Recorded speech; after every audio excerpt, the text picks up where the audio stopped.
Hello again and welcome to Sports Rants. I'm Andrew Eaton. I wanted to just point out that today's episode is actually dedicated to a friend of mine who passed away yesterday. His name's Vern Pera. He's out in California, just to his family and everything. And he was always the first one to call me up as soon as the Lakers won the World Series, the NBA championship over the Celtics. And actually, transitioning onto happier notes, we have our newest part-timer from SCT here, Dan Bell. And he is actually also a Lakers fan, I just found out. So, looks like I might have someone else to call me out on it if the Lakers were to three-peat, which they will not. But we'll get into that in a little bit as well. We sure will. So to start off, this was a really big deal on all the sports sites last night when I was searching for everything. And this is in Des Moines, Iowa. A standout Iowa high school wrestler refused to compete against a girl in the state tournament, on Thursday, relinquishing any chance of becoming a champion because he says wrestling a girl would conflict with his religious beliefs. Joel Northrup, a homeschooled sophomore who was 35-4, wrestling for Linn-Mar High School this season, praised his first-round opponent, Cedar Falls freshman Casey Herkelman, and I don't even know how to pronounce this, Ottawa, I guess, sophomore Megan Black, who became the first two girls to make the state wrestling tournament in its 85-year history. But in a brief statement issued through the school, Northrup said he defaulted on his match with Herkelman because he didn't think boys and girls should compete in the sport. Now they go on to say the father, who is a minister in the Believers in Grace Fellowship, an independent Pentecostal church in Marion, believes young men and women shouldn't touch in a familiar way, said Bill Randalls, the church's pastor. We believe in elevation and respect of women. We don't think that wrestling a woman is the right thing to do. Body slamming and takedowns, that full contact sport is not how to do that. Apparently, 3 years ago, Northrup refused to wrestle Black, who was the other girl to make it that far. But she's not upset. She says if it's his religion and he's strong in his religion, then I just respect that. Obviously, everyone can be pointing fingers at him. He, at least, is true to his beliefs, and you have to respect that. It takes a lot for a 15 or 16-year-old boy to do. Now, according to the National Federation of State High School Associations, more than 6,000 girls competed in wrestling in 2009 to 2010, compared with nearly 275,000 boys. Though most states require girls to wrestle boys, California, Hawaii, Texas, Washington, and Tennessee sponsor girls-only high school wrestling tournaments. The reason this is so big is, I mean, the women have voluntarily entered into this supposedly man's sport. Just from a personal experience, I haven't had much experience with that. In 8th grade, I played Pop Warner football, and on an opposing team, there was a girl. It was a little awkward until she literally knocked me on my butt, and I was playing defense. And that's when I said, you know what? No, it's not going to. She's playing the sport. She's here. She's going to get the full contact like everybody else. The other instance that I have on a personal note is in high school, I was friends with a goalie, a hockey goalie. And we didn't have a girls' hockey team, and she was the starting goalie for the men's hockey team, and she was really good. So I guess what I'm saying is, in my personal opinion, if these women are putting themselves into these situations, they have every right, and they should be getting the full contact, and they should be getting hit just as hard as the guys are doing, because it's what they want. That's the sport. So I'm going to go to you now, Dan, and I don't know how you feel about this. I don't know how much you know about it all. Yeah, I heard about this, and I didn't have time to actually investigate it and find out, so thank you for having all that information. Mm-hmm. And this is going to be a lightning rod, I can tell you right now. This will touch many levels. Right. And I don't know. I'd have to actually... Not going to form any opinion based on just hearing it right now. Mm-hmm. I can tell you right now, though, that there's going to be more to come about this. Oh, sure. Definitely. And the fact that it was based on on his religious beliefs. Not to, I'm not going to bash anyone's religious beliefs. I'm not going to even go into that because that's not what this show is about. But I mean, it's his personal opinion. It's the way he felt. He forfeited. And that was my next question. I guess that's actually it does talk about that. He doesn't actually.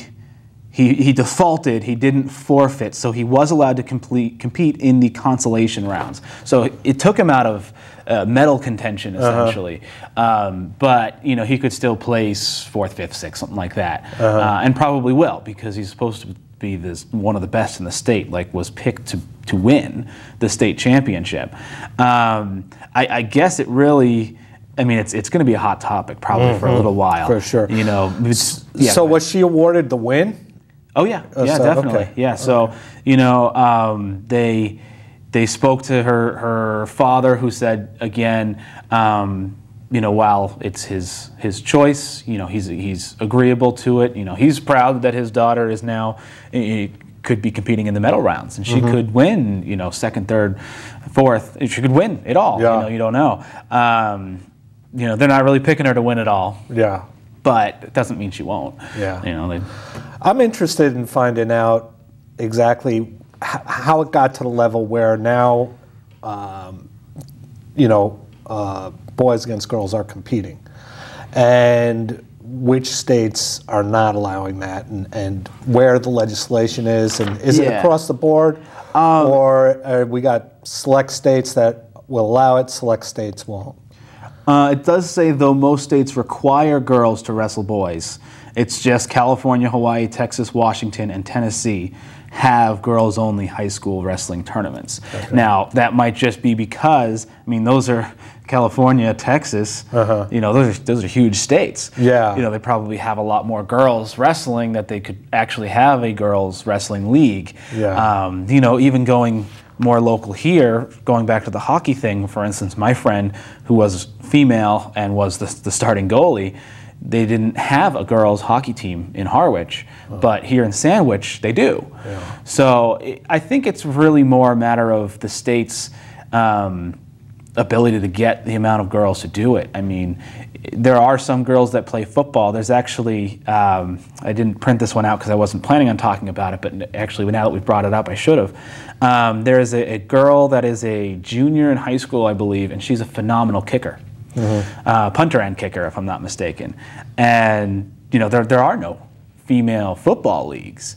So really, she could, if she's as good as everyone is saying she is, and she stays through college and everything else, she could make the NFL. There's no rule against it. Oh, no. So I guess that's really what it is. There's no rule against men and women competing in the same sports. You then look at even tennis, where they have mixed couples matches as part of their tournament. Yeah. So I actually met Billie Jean King once. Oh yeah, yeah. Oh, that's the most famous. That was up against McEnroe, right? No, it was who's the guy? It was the huge thing back in the '70s.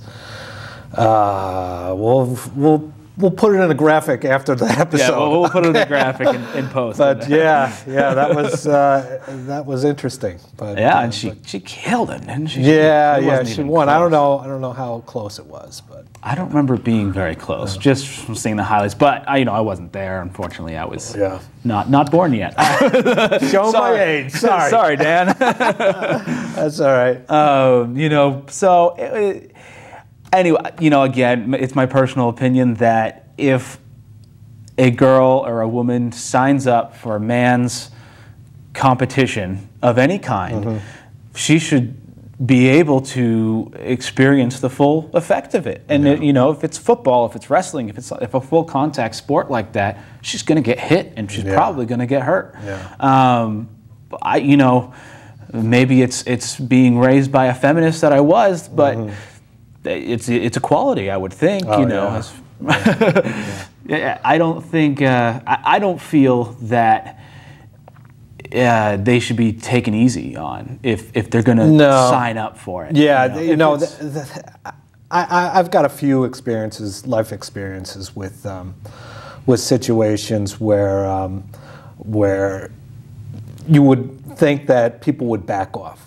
I'll tell you the story of a handicapped friend of mine. Okay. All right. One of my best friends as a kid was born with one arm. And he was the best athlete in the neighborhood. And he just was able to compensate, always. There wasn't anything the kid couldn't compete at. And he got, at that time, this is, 60s, 70s, he was getting national recognition. And it was through radio, really. It wasn't, there was no big news stories because there was only 3 TV channels. But the thing that he did best was he was a pitcher in baseball. And the way he pitched was he would have the ball in the glove, throw it up in the air. This is all in his wind-up motion. Throw the ball up in the air, tuck the glove under his shoulder, hold it, catch the ball, and throw it. And because it was a little bit disadvantaged because he was born with one arm, he had the strength of 2 arms in one. Yeah. The kid had an amazing fastball. Nobody could hit him. I believe it. And he, to this day, he's still the best. A couple of years ago, I ran into him, and we were in a bar, and he was shooting pool. Jeez. Covered, cleared the table. And it just unbelievable. So I would never let anything, I'd never walk in and see a situation and say, oh, it's a girl. You don't know. You don't know who's going to be the best competitor. And when it comes to full contact, I don't know. I'd like to hear what the physicians have to say. Genetically, is there a difference? I mean, in the muscle makeup and the density of the bones, all those issues. Is it safe? Let's first make sure it's safe. Well, I could tell you, again, the friend of mine, her name's Brandy. She, in a fist fight, she would kill me. Oh, yeah. There was no getting around that. I mean, I would not mess with her. Yeah. She was fit. She stayed on top of these things, and I suppose there is going to be that genetic makeup that might hinder one rather than the other. I mean, you could even flip that around and look at gymnastics. And, I mean, really, you look at the Asian men who just usually wipe the floor. No pun intended.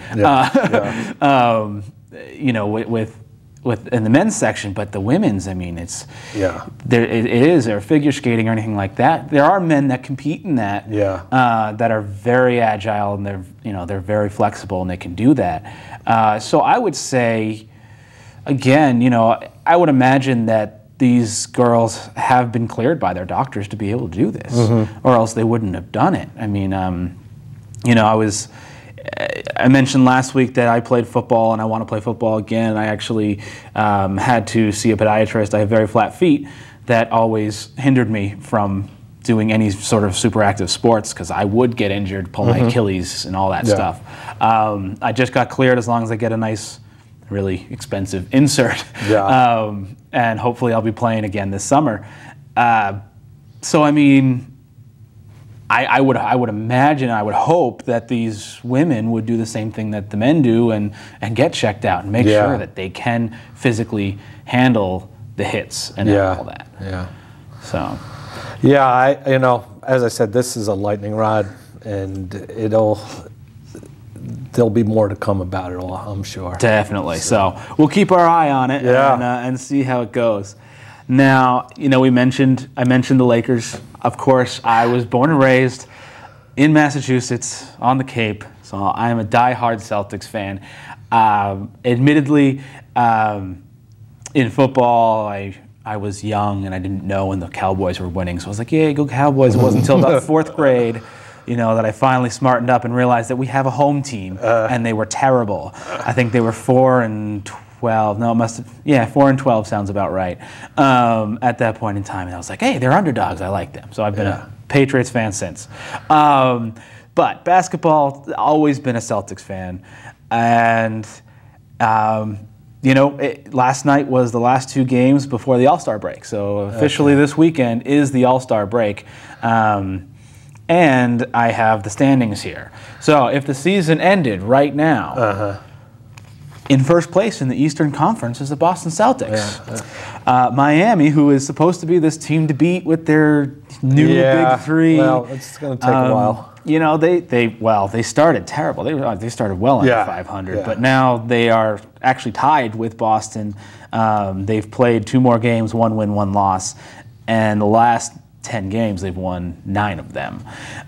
So you know they are doing really well. The reason the Celtics are still number 1 is because they've played Miami 3 times and beat them all 3 times. Like LeBron, you know, I like his talent and everything, but after the decision, my respect just plummeted. So in the East, it is Boston, Miami, Chicago, Orlando, Atlanta, New York, Philly, and Indiana, of all teams. You know, they've made quite the resurgence. But Charlotte has played 2 more games than Indiana, both losses, so they're right there, same amount of wins. And even Milwaukee Milwaukee or Detroit, really, they're not out of it. I mean, it's only halfway through the season.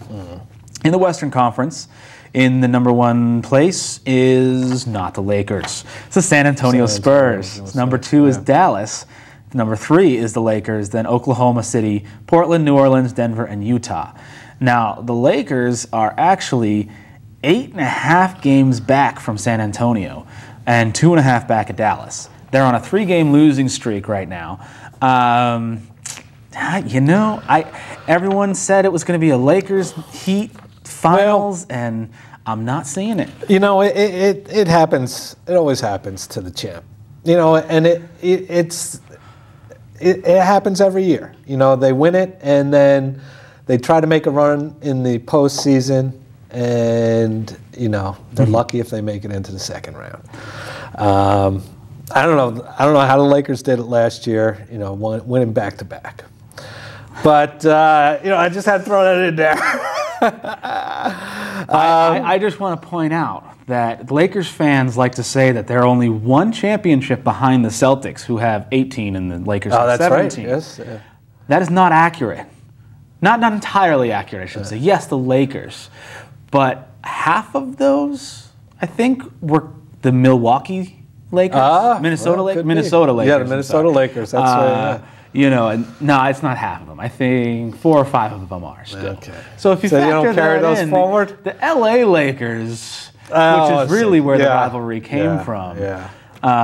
We'll see. You know, but you know that's again we could debate that for quite some time. I think Kobe's done. I think he has maybe another good season left, and he's out. Yeah, it could be. It could be. You know, it's interesting to talk about him being done, and I had some information about players' duration in different leagues. And I was surprised. NBA player is 4.8 years, average player. Because, you know, you see these guys. You see, you know, you see Kevin Garnett, and you see Kobe, and these guys seem to have been there forever. But you know, all in all, the average is only 4.8 years. Gone, you know. So, you know, and this ties in. I think we'll talk about it a little later about when we talk about the NFL and the money. You know, these guys have a short amount of time to earn the money. To be at the top of their class, to be at the pinnacle, and only have 4 years. You know, you can say, you know, well, they've got to make it while they can. I think that's changing with a lot of the players being drafted out of high school. LeBron James, you know, he's been in the league now. Let's see, he's only a few months older than I am, so he's been in the league for 7 years now. Oh, is it been that long? Yeah, because he was 18, 19 when he had played his first NBA game, and he graduated high school and he was playing in the NBA the following fall. I mean, it was. Well, that's like Kobe too. He did that. So it would be. Wait, he graduated in 03 because he graduated the same year I did. So this is his 7th season. He's halfway through his 7th season. So I mean, that's crazy. Yeah. You know, and I think that helps because Kobe was also right out of high school. Yeah. And he's now 30. 31? Yeah, he might be. I think he's finally hit the big 3-0, which is kind of the, you know, it's down from there. But, going back in the individual players, as I mentioned, it is the All-Star break. We have the NBA All-Star rosters. And I can't help but, again, it's a personal thing. I'm a huge Celtics fan. I like the Celtics. And, 1, 2, 3, 4, 5 players, pretty much this, 4 players, and it's the coach, Doc Rivers, all made the All-Star team. None are starters. The starters in the East are, of course, LeBron James, Amari Stoudemire, Dwayne Wade, Derrick Rose, and Dwight Howard. Ray Allen, Kevin Garnett, Paul Pierce, and Rajon Rondo, I can never pronounce that right. Rondo, anyway. They all made it in, and they're not starting. And it's dumbfounding to me. Now, how do they do it in the NBA? Do the players vote, or is it? I think they now do a combination of players and fans, and I think it's kind of like in baseball. And the starters are based on the number of votes they got? Or? I think the starters is based on the coach. Oh. So I don't know if it was just Doc going, I don't want to play favorites, so I'm not going to start my guys. Or maybe he just thinks the guys are better. But you got the 2 Miami guys. Or less playing time, less likely to get an injury that's going to hurt the Celtics. That's true, actually. Keep LeBron and Dwayne Wade in there, injure them, and then it's an easy win for the Celtics. But in the West, you've got Tim Duncan, Kevin Durant, Carmelo Anthony, Kobe Bryant, Chris Paul as your starters. Tim Duncan filled in for Yao Ming because he's injured. Manu Ginobili, Paul Gasol, Blake Griffin, Kevin Love, Dirk Nowitzki, Russell Westbrook, Darren Williams all also made it in, and Greg Popovich from San Antonio is the coach. My thing is it's got to be the fans voting. Because why would the players let Yao Ming in? My second favorite team is the Rockets. As soon as I heard about Yao Ming and I heard that he was going to the Rockets, it made me very, very happy because I was like, oh, now they're going to contend. I would love to see a Celtics-Rockets final. That would be just awesome. I've liked the Rockets since Hakeem Olajuwon won, back in the day. But, he's done. He's retiring. He said if he ever got injured again, he'd retire. He got injured in November. And it was like a month or 2 into it, and he's making the All-Star team? That doesn't make any sense to me. I don't know. And have you seen Blake Griffin? I mean, actually, I've seen the highlights, but I haven't watched the Clippers game. And I'm waiting to see, So I'm waiting to see. I'm not going to go looking for the Clippers. But I'm waiting for the game to be on prime time, and it's the Clippers. Well, you might have to start watching for the Clippers because where is it? They were right in there. No, they're not actually. I'm sorry. They were for a little while, but they're not out of it by any means. They're 25 games out of first. But it's only 9.5 out of 8th. So they're not out of it. And with Utah, and we're going to get into that in a second, losing their coach, that might hurt them quite a bit. And Utah is the number 8 seed right now. It's really, if Blake Griffin can stay healthy, if they're not going to contend this year, I think they will next year. And I think it'll be really good to see 2 good LA teams playing against each other again, finally. I don't think it's been since the 70s that the Clippers have really... Clippers and Lakers, I should say. Clippers, I think, were pretty good in the 90s, but I don't think the Lakers were. And I don't know a huge amount about the rest of the league outside of the Celtics. And, of course, I know the Lakers because I hate the Lakers. But I tell you, I didn't start out being a Laker fan. All right. Are you from that area? No, I'm from upstate New York, so I was a Knicks fan. Well, now I understand. See, the Knicks didn't have anything. And all of a sudden, there was entertainment. Actually, it was with, started getting, through cable, we started getting the late night Lakers. Lakers would come on at 11 o'clock at night. And I had this job. It's only 8 o'clock out there. Yeah. So, I had this late job. I was getting out of work at 10.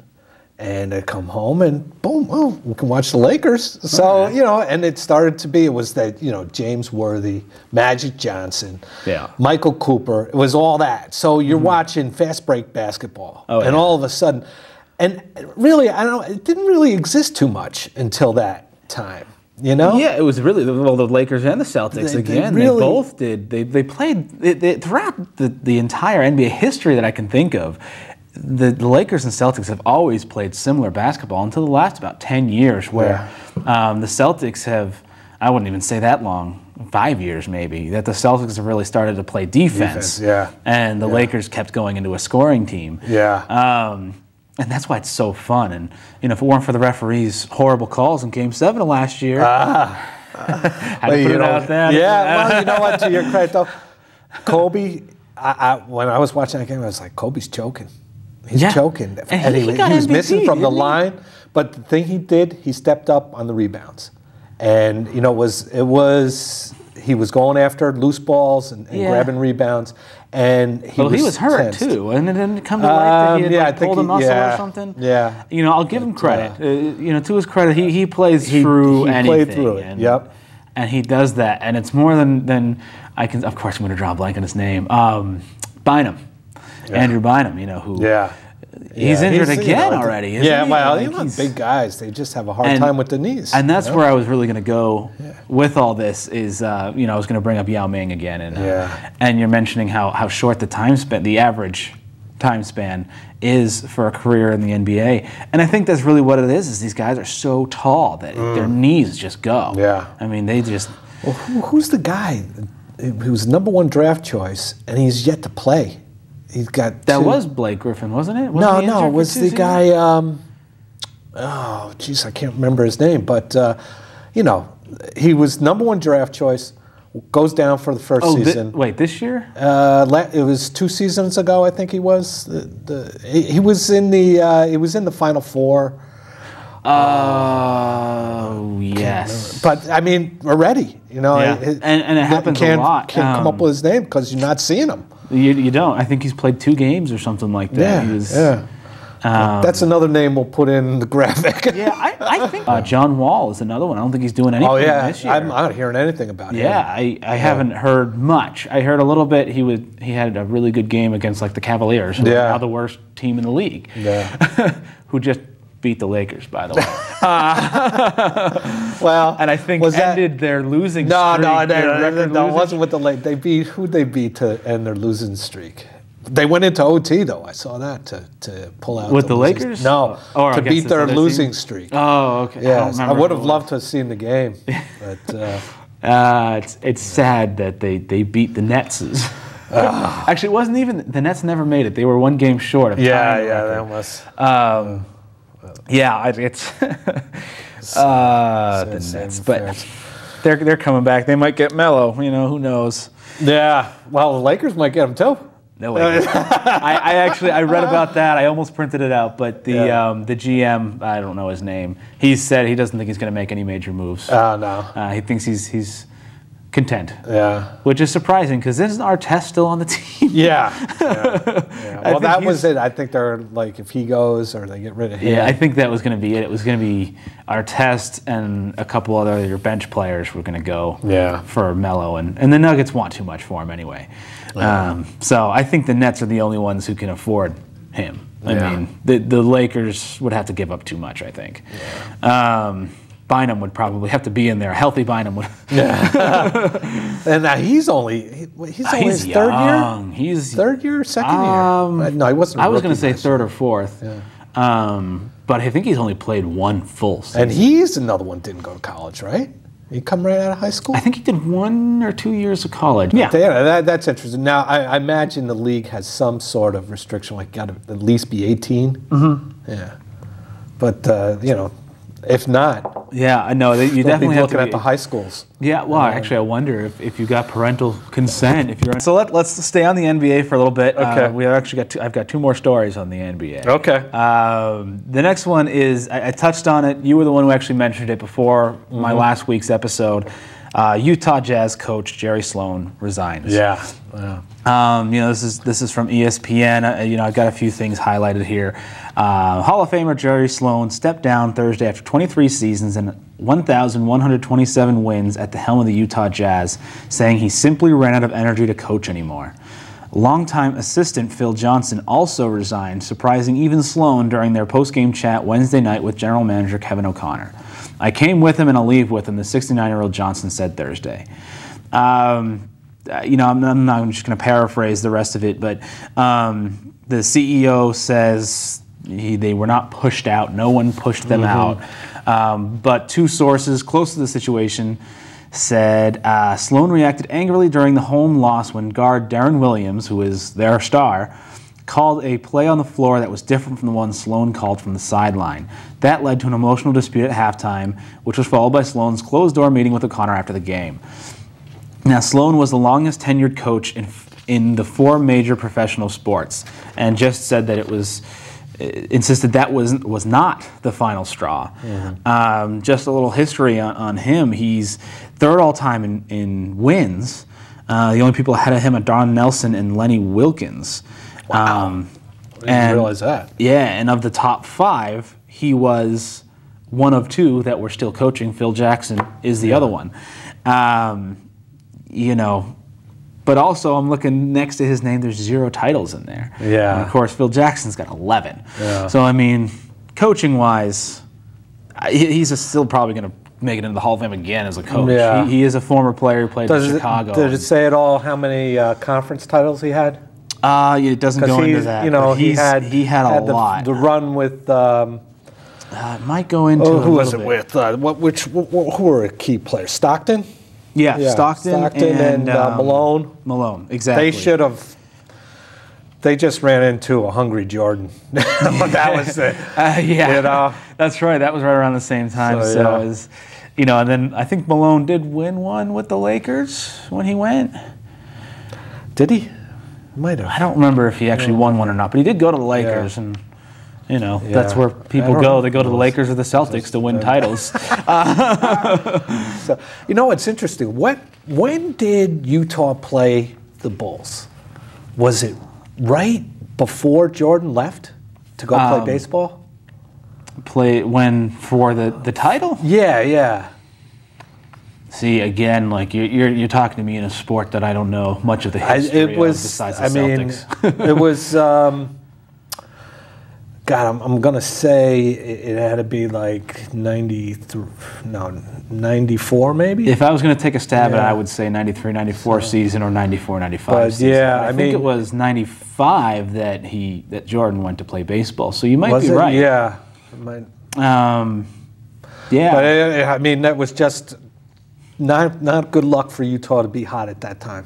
We waited one more year. If I'm getting my numbers right, who knows? He's the longest tenured NBA coach ever, I think. How long? You know, they proposed the hypothetical.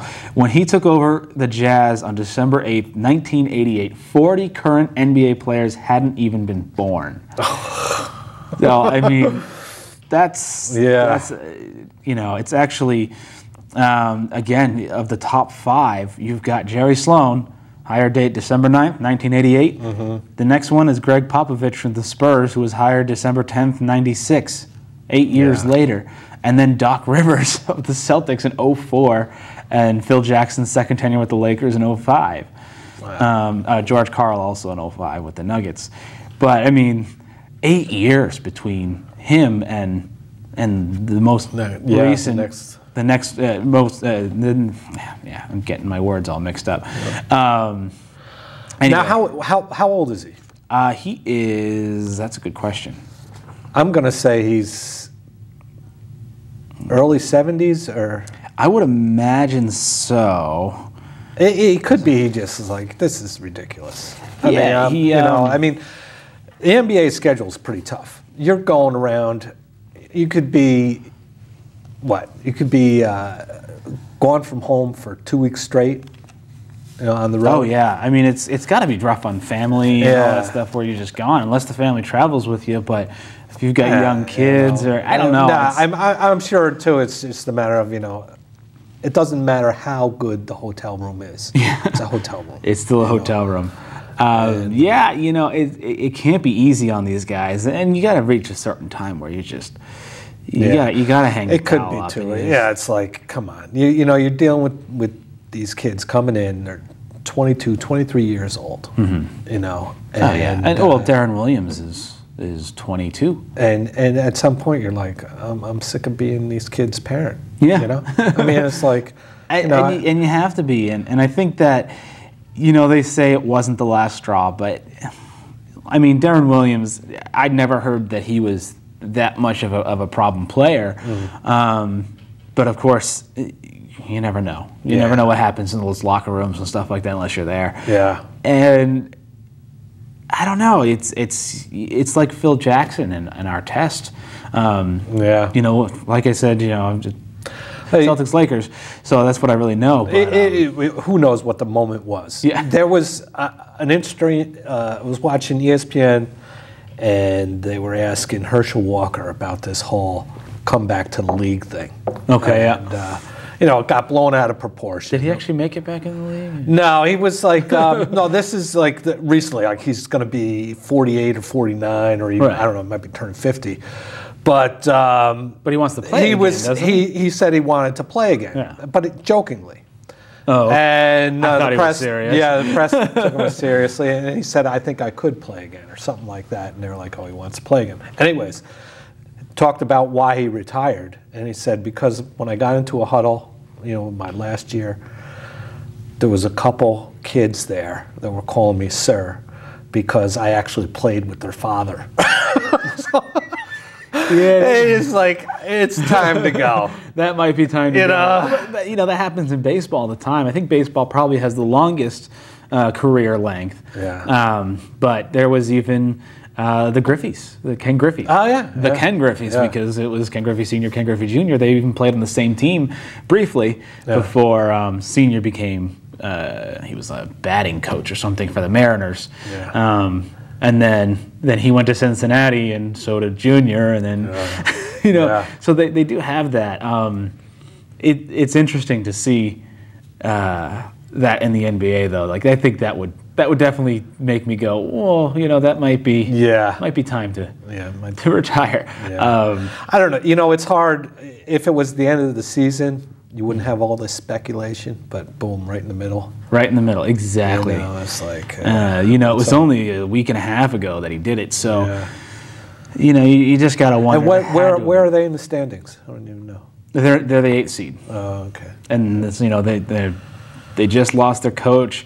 The trade deadline's coming up. I mean, are they going to say, well, Darren Williams, you pushed out one coach, you're not going to push out another. Goodbye. Yeah. You know, maybe they can trade for Carmelo Anthony. You know, he's a good player, but if he's going to create that much locker room drama. Remember this incident about 10 years ago? Maybe even 15 years ago, but they had this guy, Latrell Sprewell, grabbed the coach by the throat. Yeah. I mean, that for me was the tipping point. I was like, this is ridiculous. This is like... I don't even remember what team that was. But it was... I know the Knicks picked them up afterwards, and I wasn't surprised. They love doing that. Yeah, they're like, they were kind of like the Oakland Raiders of the NBA. But yeah, you know... When that happened, I was like, this is ridiculous. Yeah, you know? Definitely. It's, you know what? All right, you know, I do want to just keep going on. We're not going to, I don't want to spend too much time ranting on anything we do, but that's what the show is called, and that's what I like about this. So, last NBA article I have here is some of you may have heard of Lombardi. That's the Broadway musical Lombardi, not the Lombardi Trophy or Vince Lombardi himself. And apparently it is getting some success. I didn't even know they finished it yet. I didn't know it was available for tickets, but apparently it is. And apparently a lot of men are going to Broadway musicals now because they're starting to do sports things. So the playwright behind the Broadway play Lombardi is planning an NBA one, Magic Bird, will chronicle the lives of Larry Bird and Magic Johnson. The story will trace the stars' rivalry and friendship throughout their careers. You know, I could read a little bit more about this, but I don't think I need to. I like musicals. I was in drama in high school. I love doing plays. That's another thing I hope to do again if I can find some time to do it. But sports musicals, I mean, the joke is Where is it? Does that mean the audience will see an actor try to drain a three-point shot on the Broadway stage? We shall see, Kermser said, which is one of the, Kermser said laughing. He's one of the producers of both of them, if I'm not, he's the producers. So the producers and the playwrights of Lombardi are doing Larry Bird and Magic Johnson musical on Broadway. Is it a musical or is it a play? I'm pretty sure it's another musical. And is Lombardi one a musical? Oh, Lombardi is definitely a musical. Really? Yeah. As if Spider-Man wasn't odd enough as a musical Broadway show, they did do Lombardi as a musical. I have seen a Broadway production musical. I'm not that big into that type of art. But it was great. It was really, it took me to places and got me out of my mind frame, which I think is basically all you're looking to get, right? I don't know how the music plays into it. Does Lombardi sing? Not that I'm aware of. I'm sure he sings. I'm sure that maybe a shower scene. I hope not. I don't know. Again, say what you will about men going to musicals, but I have been to quite a few Broadway shows. Yeah. I've seen some of the major ones, Chicago, Les Mis, things of that nature. But for some of them, it's just you enjoy the show because it's a great story. The acting is phenomenal, the singing is great, whatever it is. But on others, you may enjoy that, but it's like, why are they singing this when they could be speaking it? Really, does it need to be sung? Les Miserables was a great example of that, especially if you ever saw the movie. It's a great movie, Liam Neeson. And they don't really sing much, if they sing at all. I'm trying to remember if they actually sing in the movie. But in the Broadway show, there's very little dialogue. It's like 10 lines of dialogue. The rest of it is the musical. And so I wonder now, I have to go get tickets, I guess, to go see these things and just see if there's how much music is in it, and if Magic Johnson and Larry Bird are singing trash talk to one another. That was, I brought up Peyton Manning and Tom Brady last week, but really, Bird and Johnson is probably one of, if not the greatest individual rivalry in sports history. Yeah. I mean, who was it? Russell and that was also Johnson. Yeah. Although it's interesting though. It's Magic Johnson, Larry Bird get all the press, but really back in the day, it was Michael Cooper who was covering Bird all the time. That's true. And but the reason, and I did hear a quote once from Larry Bird that he said when he is practicing on his own. He's visualizing Michael Cooper guarding him. And, Cooper had those long arms, just really long arms and could get right in his face. But no, that's interesting, though. I'm going to have to search YouTube. I imagine there's some cell phone clip. Of the Lombardi, at least. Yes.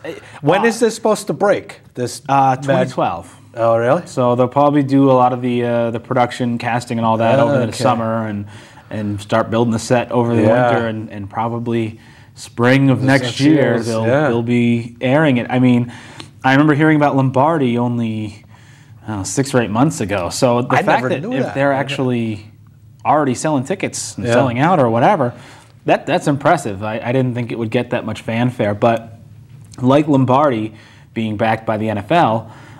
Is it? Oh, yeah. They endorsed it and everything. And the NBA is actually working in conjunction with these producers for this. So, it's just another way for them to make money. Well, I mean, let's looking at the next bargaining agreement. And that's the most important thing to these owners and especially the leagues and all that, is just let's make some money. And I'm going to transition now to the NFL again. Okay. And on that, because I did my research on here.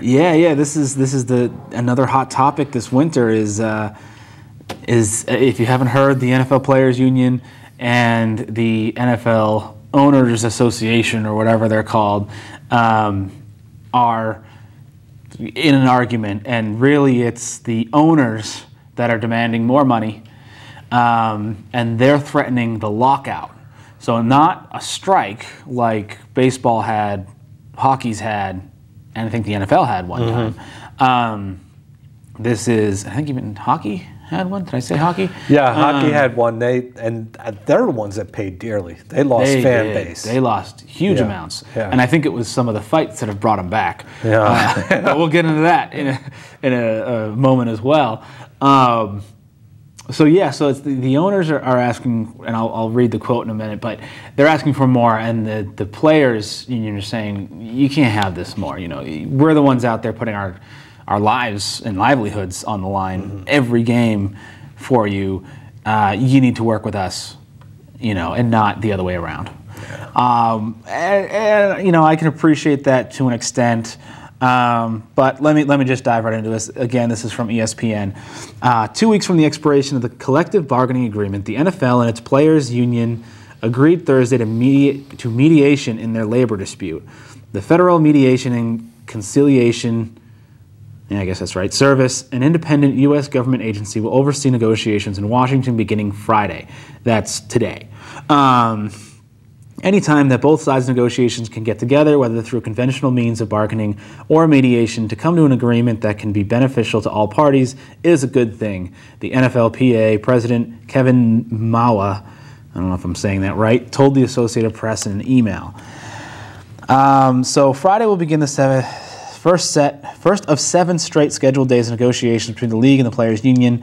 Meanwhile, the union is seeking to make details public from negotiations that resulted in a deal that pays the owners $4 billion regardless of whether games are played in 2011. The owners are asking for more money. The owners are threatening the lockout, and supposedly they've got they're going to get paid $4 billion even if there is a lockout. So why wouldn't they lock it out? How does this money come in? That's what I don't know. They made an agreement with the television networks. So basically, the TV networks are going to pay so they it before. Insured the output via their TV contracts. Right. So I don't know about that. The NFL and NFLPA agreed to meet twice a week 2 weeks ago, yet have only met once. The mediation company director, George Cohen, can make suggestions and recommendations, but he has no authority to impose settlements. So this is not like an arbitration. It is just mediation. It's just a referee, as one of the comments said. Collective bargaining agreement between the league and the players expires at 11:59 p.m. Eastern Time on March 3rd. Last week, talks broke down, leading to the cancellation of one planned session. In a statement, NFLPA spokesman George Atala said, the NFLPA has always focused on a fair collective bargaining agreement through negotiations. We hope that this renewed effort through mediation will help the players and the owners reach a successful deal. So here's the bulk of this whole thing. The biggest issue separating the owners and players is how to divide about $9 billion in annual revenues. Under the old deal, the owners receive $1 billion off the top, and they want to increase that to $2 billion before the players get their share. They don't go into it here, but basically, as it stands right now, the owners are getting $1 billion off the top, and then they get a percentage, and it's like 40%, I think, of the revenue after that. So they get $1 billion plus the 40% of the rest of that $8 billion. And then the players get about 60% from that. So hold on just 1 second before you go into it. Among the other significant points in negotiations, the owners has pushed to expand the regular season from 16 to 18 games while reducing the preseason by 2 games, a rookie wage scale, and benefits for retired players. The NFL and union went more than 2 months without holding any formal bargaining sessions until a meeting February 5th, the day before the Super Bowl. So, again, my friend Ryan and I, we discussed the possibility of going to an 18-game season, where it needs to go. I don't think that either one of us really conceded it at all, but I think we both agreed that if it was going to happen, they need to do it slow and really probably start with the playoffs and readjust the playoffs, make that a little bit longer maybe, or expand it or whatever. Fix it so that a 6 and 9 or 7 and 9 team doesn't make the playoffs. The Seahawks had no right being in there, even if they did beat the Saints in the first round. But I'm digressing from that. We do want to talk about this actual mediation thing.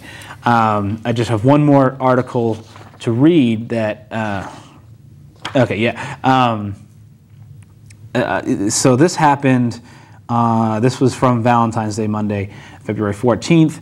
Apparently, the Carolina Panthers owner, Jerry Richardson, mocked quarterbacks Peyton Manning and Drew Brees during a February 5th negotiation session with the NFL Players Association, says 3 league sources, a sign of disrespect that the union hopes solidifies its members in the pending labor battle with the NFL.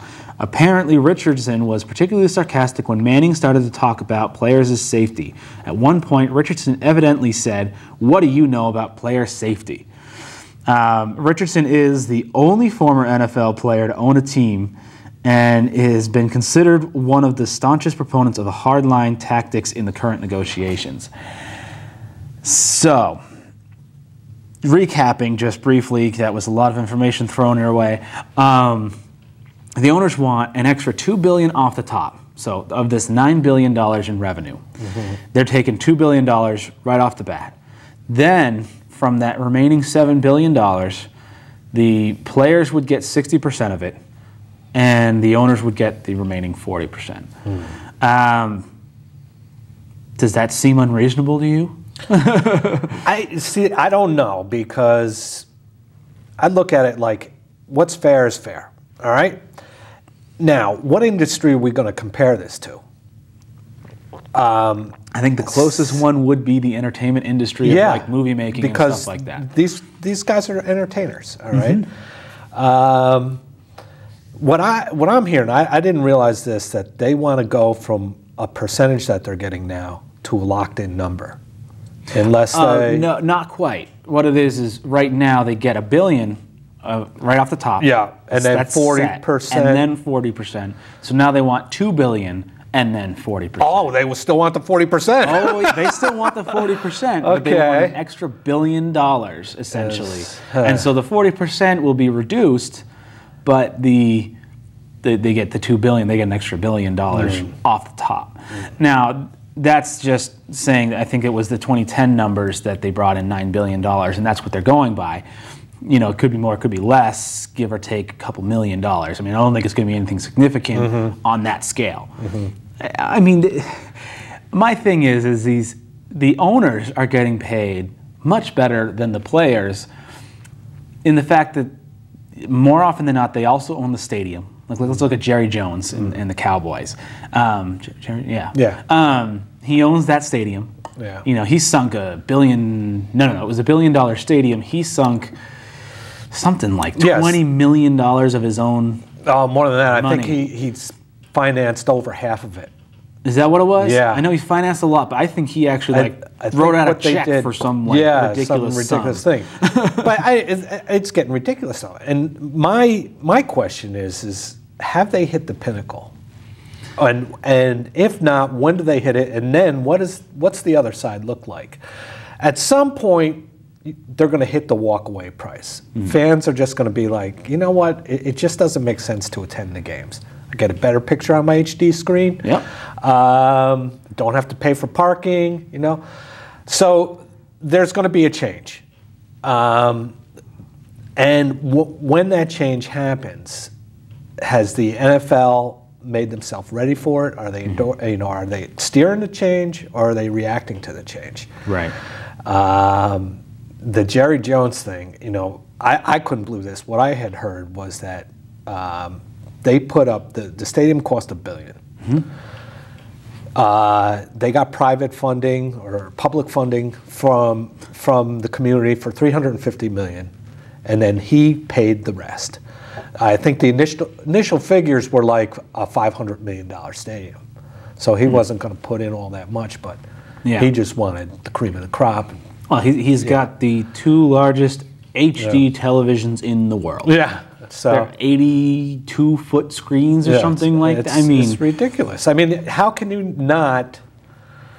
go there and be fixated on it. I mean, how many people are actually watching the players that are these little ants? Ants, exactly.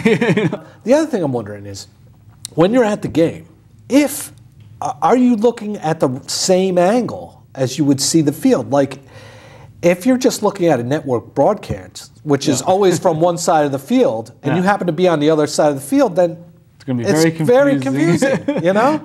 They would have to mirror it, I guess. Yeah, they'd actually need the same exact camera angles from both sides. Yeah, I don't think they do. I think what they do is they actually they do the network thing, so it would be very confusing. But I don't. Did you watch the Super Bowl this year? Yeah. I don't know if you noticed, but they were playing the ads on those televisions. Oh, I didn't notice that. So the people in the stadium wouldn't miss all the good Super Bowl ads. Because they came back from one break and they were showing commercials from the previous break, the Snickers commercial with, what was it, Roseanne and someone else. I wonder how much they paid for those spots, too. I wonder if it was an extra cost for the advertisers who just were like, oh, well, we can show our ads on these TVs, or if it was the stadium going, or Fox even, saying, well, we're broadcasting on your television screen, so you're just going to have to deal with the commercials. Yeah. And you're not getting anything for it, because we're paying you to broadcast on your television, or whatever it is. The reason I bring it up is because when I hear NFL owner, boom, Jerry Jones is what I'm looking at. Of course. That's the face. And this is, exactly where it has come to. These mega stadiums that he's selling tickets for people, and they're not even getting in. They're just getting into a spot where they can watch the game on a big TV. And tailgating, essentially. Yeah, tailgate. And it's they're folding chairs. Yeah. And then there were 500 people or 50? The people that got turned away. They got turned away, and they had the tickets. They were, and those tickets outside the stadium, they had to pay $500 for parking alone, if I'm not mistaken. Oh yeah, the parking is somewhere right up there. It was hundreds of dollars anyway, and then they had to pay another, I want to say $350 just to sit in those little folding chairs and essentially not even tailgate, because they're not even in their tailgates. I don't know. It just seems ridiculous, but I can't help but look at the way this former NFL player who is now an owner, and he doesn't care enough about the players. If they're making $9 billion a year, the players need to make the most of that, because they're the ones out there. So. Unfortunately, I think we are actually out of time. So I apologize that we're going to have to cut this short. Well, I'll come back when they get this thing sorted out. Yeah, exactly. After March 3rd, we'll revisit this and see what any conclusions, if there were. We didn't get into the hockey fights. There's been a lot. You can look that up yourselves. The Bruins have been a part of 2 of them. And next week, I'm hoping to dedicate the entire show to baseball. There's been no baseball the last 2 weeks, really. So spring training actually starts in a week and a day. So next week, look for baseball. And thank you for tuning in to Sports Rants. You can find me on Facebook. You can like me on Facebook. Just search Sports Rants, and you'll find me. So that being said, I'm Andrew Eaton, and hopefully I'll see you next week.